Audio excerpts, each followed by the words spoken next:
How many of you have ever used this language?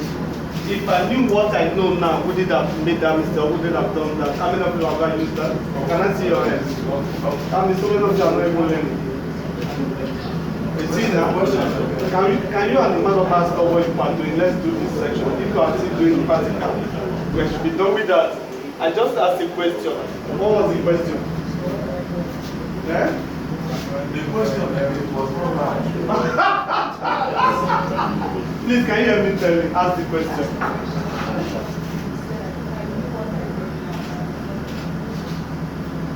Have you ever said that to yourself? Like, if I knew what I know now, I wouldn't have made that mistake. I wouldn't have done that thing. I wouldn't have said that thing that I said to that my person. Probably your relationship will be destroyed because of what you said. And now you know better. You found that there was not really big thing about that I was complaining about. Yeah? You know what happens there? It simply means that you are learning. That you are growing. You are not just growing in gray hair. You are also learning in the process of time. And with the benefit of hindsight and insight, you can tell now that that mistake was unnecessary if you have known better. But because you didn't know, you thought you knew something then, you just took a decision. And the decision was disastrous. It cost you your relationship, whether it's a relationship that has to do with the romance or it's a business relationship, or a relationship with your parents or your elder brother. Relationship with money. And with money too, it costs a lot of money because you didn't know better. But you thought you knew them. That is always right. When you see this adage, this African adage, what an old man is sitting down saying, that you can climb and little country will not say it. And the GZ generation say, we are seeing better than you. They have no idea what we're talking about. The same way that a mother will tell a daughter that you can have more clothes than me, but you will never have more used clothes than me. You see that? So it's learning, it's knowledge that gives birth to some of those that help you to know better. So at the end of the day, you find out that there's no really witchcraft that was actually after your life. You thought it was the witchcraft practices.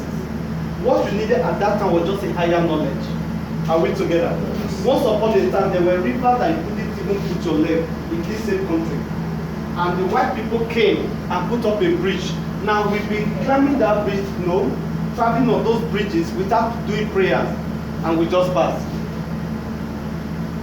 But let me even shock you, even up till now, there are still people that still believe that there is mami water influence on the Tommy Land Bridge.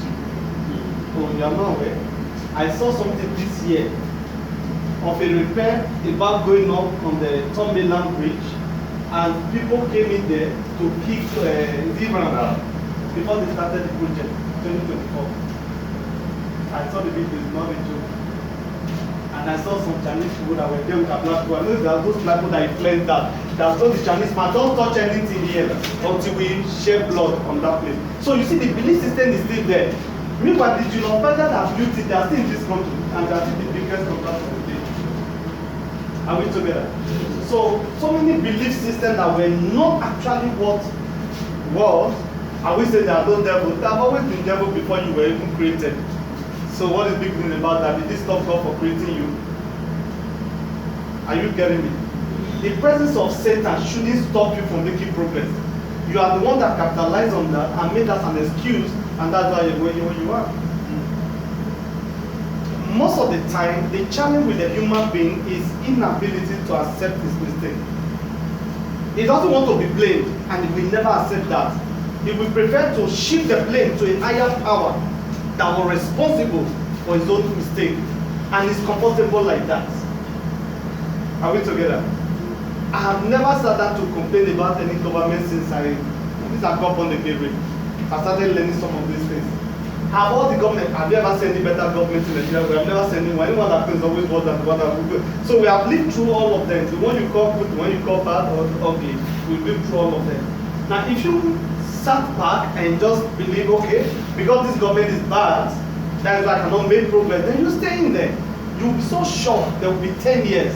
10 years would have passed. You never really make any serious progress.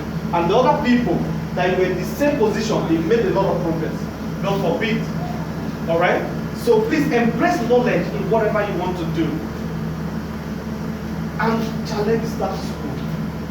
Don't take no for an answer.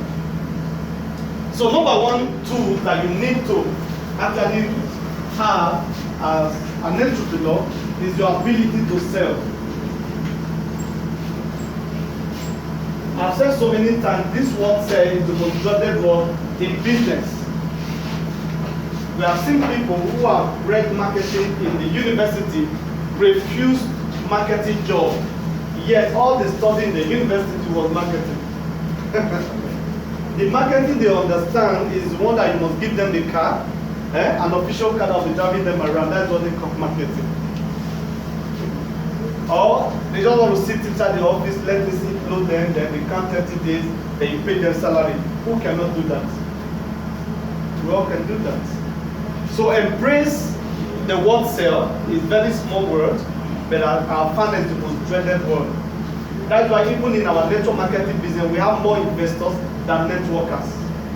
Okay? So they just invest, they don't want to discuss somebody else because they dread the word sell. Why do they dread the word sell? Because of what I call the rejection rockets. 1B.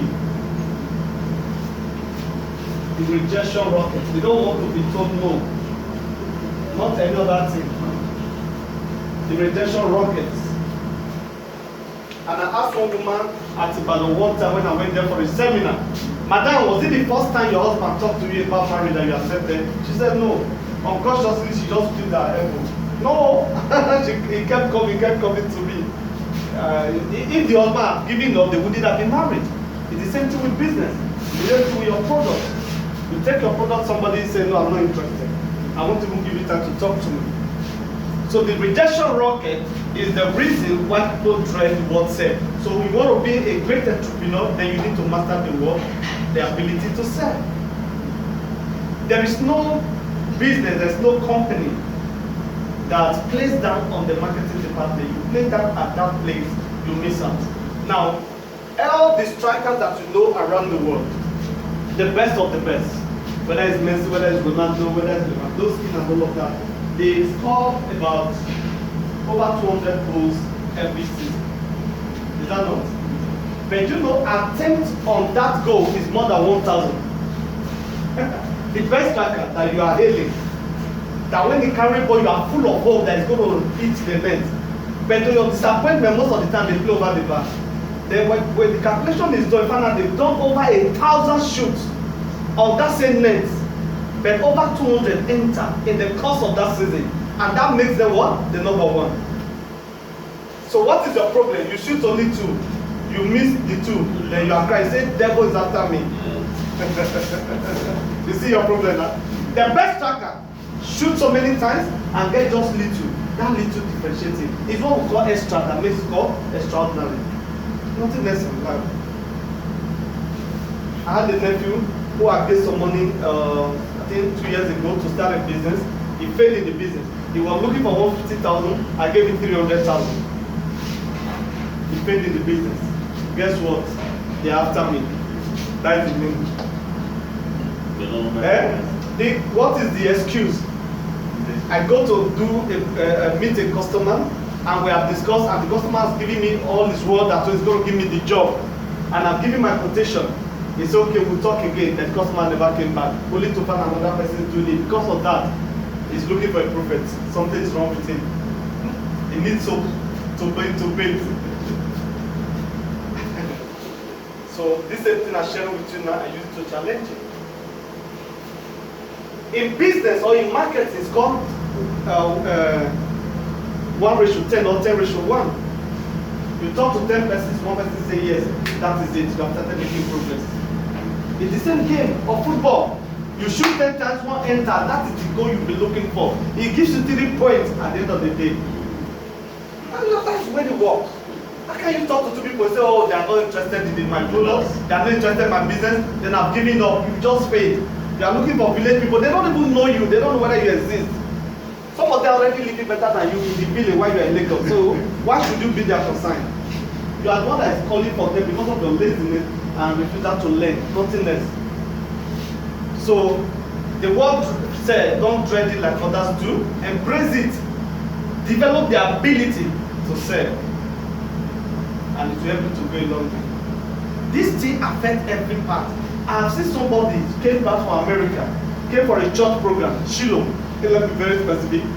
And he was looking for a wife, adventure then. He sent a sister to call another sister for him to talk to. I see this old bodied man was adjusting the trouser, trying to make sure he was okay. Because they sent for a sister that he wants to talk to for marriage. I was just looking like, is this difficult? What? I wasn't even ready for marriage then. I was serving. I was just watching this old man. And he came from America. So if it is then I'll let Nigeria forget it. What? You are adjusting. Now, whoa. Street boy now will come out like this. Me the same sister. Sister run for like like fly. You know that people come from America is already an edge for you. The sister would like to hear that one. They are adjusting. They make sure everything is okay. I just look and shook my head. It's still the same issue. We are complaining of Nigerian politicians. There are many of them that master this act. They will come to you 2027. You vote for them. Trust me. Those who are fainting and dying on the road now, they will change their language. It don't change now. It don't they work. Let's because they know how to talk you into what they be. Okay, let's quickly move. So number 2, investigate before investing. I've done a post like this a year ago. Number 2 tools you must follow. Don't just leave everything to whatever they bring to you. Investigate before investing. In crypto, we call it what? Do your own research. So don't be fake. And you told me that day. Who told you? How did I get the information I told you? Go and do your own research. Investigate before what? Investing. Whatever business. This one is not just crypto. You want to go into a particular business, learn from those who have gone ahead of you. There's something I'm about doing. And I have my brother here take it with him, and he was talking me into a particular part of the something I must do in the business. I struggle with it. But you see, he has been there. Try to let me know this must be added to this business you want to do. So I have to try to agree with him a little bit. I was struggling with this investigate before investing. Alright? And finally realized also, I've experienced that when I flew to Kenya one time, I was doing transit in Kenya to Dubai, and there was something like that happened. Then it now connected to what he was telling me. I said, okay, better. I think I'm good to go now. You see, arguing with him will just be foolishness at the highest level, because this is something he has experienced, he has practiced in his business, and he knows it's key if this business must be progress. Investigate what? Before investing. Don't just jump. Find out. There's nothing you want to do in this like somebody has never done. It's the biggest mistake you can think is, oh, my day is so super. Nobody has ever done it. You are wasting your time. There is nothing you want to do. Nobody. Inventing of bombs and all that, you know they are in the Bible. The Old Testament was, is it Asa who was inventing machines? He invented a machine that can throw a stone. That was what they were using for war then. It's not just like catapult, a machine, you put the stone, you go throw and go through bomb. As in that time in the Bible, there were already machines like that. Alright, so there's nothing more to go into that somebody has never achieved. Find out from them. That will help you a lot. So let's move fast because of time. Number 3, do your business plan.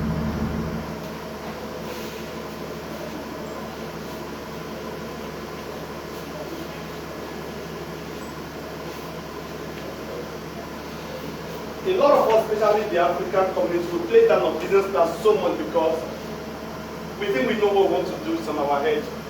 But the truth is that the day you try to carry a Bible and carry a paper to write down the things you think you need or you need to do, that's the day you know that it's not an easy thing to do. And Bishop David really put it this way: those who think on paper, they think better. Why are many of us we are not authors? Because the ability to write is not enough. we hate writing something down. And we have that problem even as society when it comes to you give somebody money to do something on your behalf, and now you are telling the person if he can give you the details. He's asking you, brother, don't you trust me? What are you talking about? And I've said in my own conclusion, you don't trust in assumption, we trust by facts. So if I say you an errand, I expect you to break it down for me. So don't be too heavy, don't let the barrel be too heavy in your hand to pull it down. So the same way, put yourself in that position that want to do a business, then write it down, the things you think need. You saw the slide we were playing just now, you saw a mission statement, you saw a vision statement. So if we ask you what is the vision statement of your business, you discover that you never even thought through it, number one, you never even written it down for once. So how do we not say? So there's no vision, there's no mission. So the Bible says that write the vision, make it plain, and make it put on the table so that he that reader can understand. Make it plain. So what does that mean? It's telling you the vision needs to be plain because you are not the only one that will need to read the vision. Somebody else you are bringing into the business need to understand the vision so they can run with it with you. Are we together? So if he doesn't understand the vision, he doesn't even know where we are going. So the best way to be a leader is to have a business plan, whether in business, even a family life. If it's the wife that has the plan, then the husband has lost it.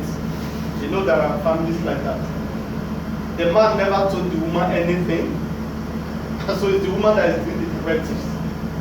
So the shift has happened between Adam and Eve.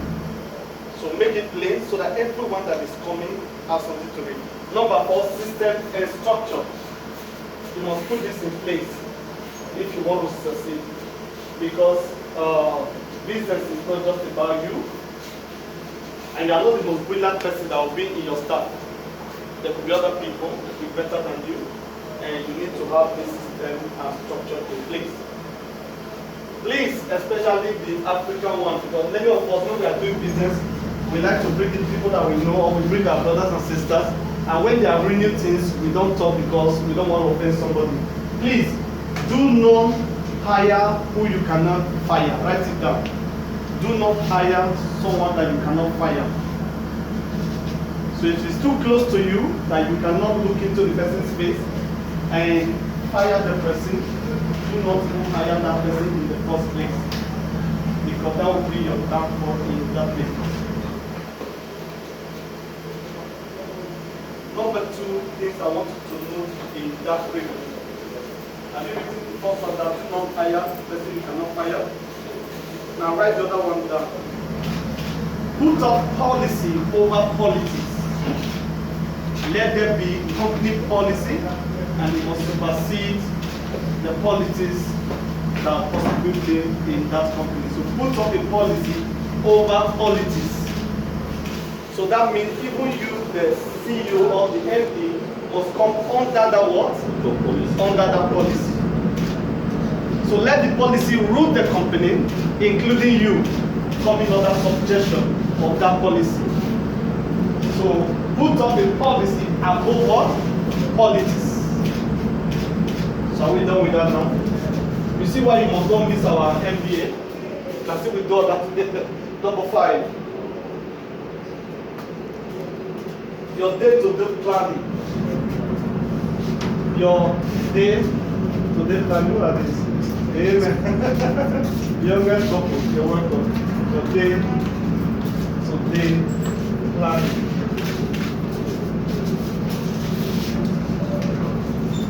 Please do not live your life anyhow. Please do not live your life anyhow.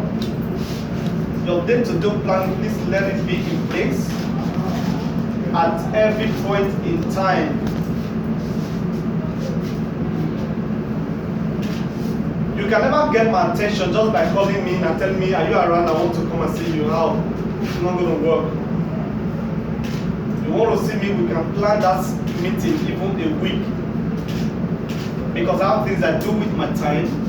I have time that I must sit on my table and read. I have times I must listen to audio tapes and audio books on my screen. So I have time to play with my system and respond to messages and all of that. So live your life purposefully. If at this age somebody can still walk down to the front of your gate and call you out and you take a stroll, it shows how useless your day-to-day calendar is. Are we getting that? Please write this down. I heard this one from Bishop David many years ago. He said, praying without planning praying, that is prayer. Praying without planning is playing without knowing. Some of you that can pray, prayer warriors. That's coming from a pastor. Praying without planning is playing without knowing.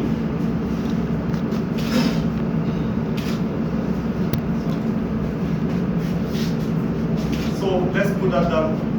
Praying without planning is what? Playing without knowing. That means you are a joker. You are praying about the things that you should be in command. You should be in charge.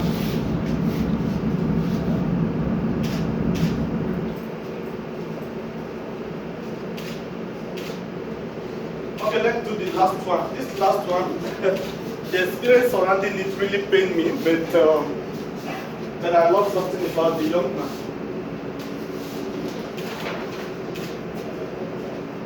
It says audacity.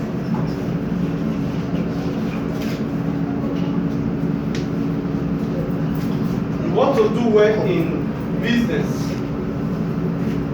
This is key to success both in life and business. Audacity. Audacity. The ability to step out. Have this sense of candor. And now that you have learned all the principles, will they become a business? No. Will they become just a no? You must step out now. You must take a step. That is what Francis Ngannou has done. He lost the match against Anthony Joshua this night. He paid me anyway. But I love the audacity of the young man. He was in the MMA, or what they normally call, another what they call that, what they call those, that group. Now, martial arts. He was in the martial arts, and interestingly, this is how he started too. He lost 1 or 2 fights at the beginning. Then later, the guy learned from his loss, and he took charge of the business and became what? In the industry. Even if he had lost the 2 matches, that guy showed what? Audacity. How has the audacity helped him? The match he lost last night, he just earned $20 million for losing the match. Don't you like that kind of audacity? That's to let you know, you will never see your millions until you step out. You lost the match, you gained $20 million. Yeah, don't become a billionaire by all standards anywhere in the world. Whether in America, if he's in his own Cameroon country, he's a billionaire. And I forgot how much they paid him when he fought against Fury. Can you remember how much he had that time? This was 3 billion naira in the equivalent. I forgot. Now imagine just pop. So audacity. You step out, you face your fear, you face the giant, you face the market, go and talk. Don't give up. Say no, because they said no, you are no longer doing. Oh, really? Do not be afraid of a what? Rejection rockets. Now let's bring it to the final conclusion. My final submission. 3 points. Your goal is tied to your gifts. Number 2, your profit is tied to your potentials. And number 3, your treasure is tied to your talent.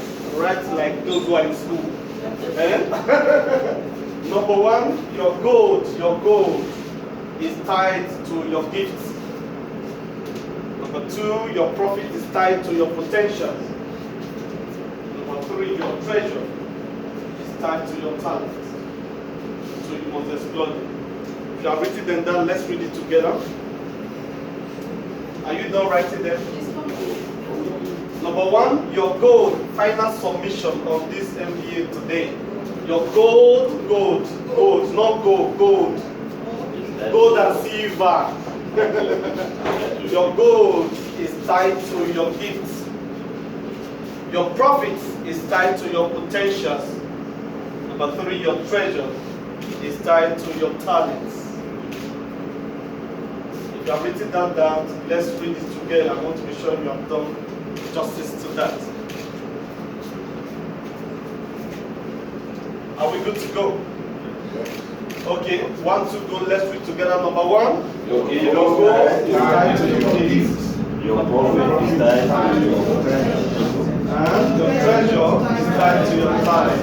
Thank you so much. God bless you. And thanks for coming for M2MBA class. Yes. So, until next week, don't come late to our meeting. Remember, we don't joke with time here. Hey, can we see? You have a question? All right, sir. Thank you for a wonderful presentation. Thank you, sir.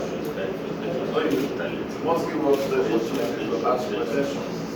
My question goes back to the practical aspect of this. Sarah. Sarah. Okay. I want to ask, is it possible to link, if I have like 3 Sapphire accounts, is it possible to migrate the 3 into one access.io Sarah account? Okay. Is it possible to migrate the 3 That the only question? Yes. Thank you. The first thing that must be done, all your accounts must be migrated individually first.